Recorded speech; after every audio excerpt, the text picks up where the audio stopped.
सुर्ख मेज़पोश होना चाहिए सफ़्वत आगा। और ये बर्तन भी तब्दील कर दीजिए।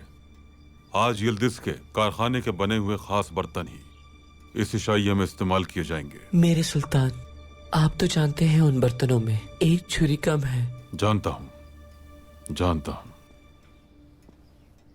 उसी को तलाश करना है जिसने वो चुराई है।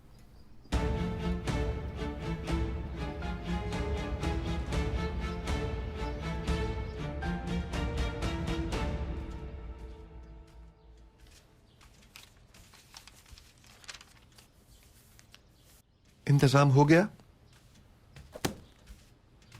जी बिल्कुल पाशा, इंतजाम हो गया। हिरम तक इत्तला पहुंचा दिया हमने।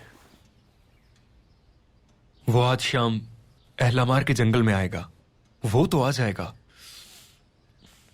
कहो, आगे कहो, रुक क्यों गए?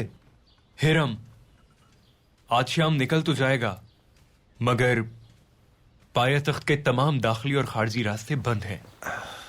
इस्तांबुल से उसे कैसे निकालेंगे आप बताएं जरा। उसे संदूक में बंद करके। पाशा, अनजान बनने की कोशिश ना करें आप। तमाम संदूकों और सामान की तलाशी ली जा रही है। रियासत में एक संदूक ऐसा भी है जिसे खोलने की कोई हिम्मत नहीं कर सकता। ऐसा कौन सा संदूक है? वो संदूक जिस पर हमारे सुल्तान की मोहर लगी हुई हो बेटा, उसे कोई हाथ नहीं लगा सकता। हिरम को पाया तख्त से निकालने वाली रेल महल से ही निकलेगी।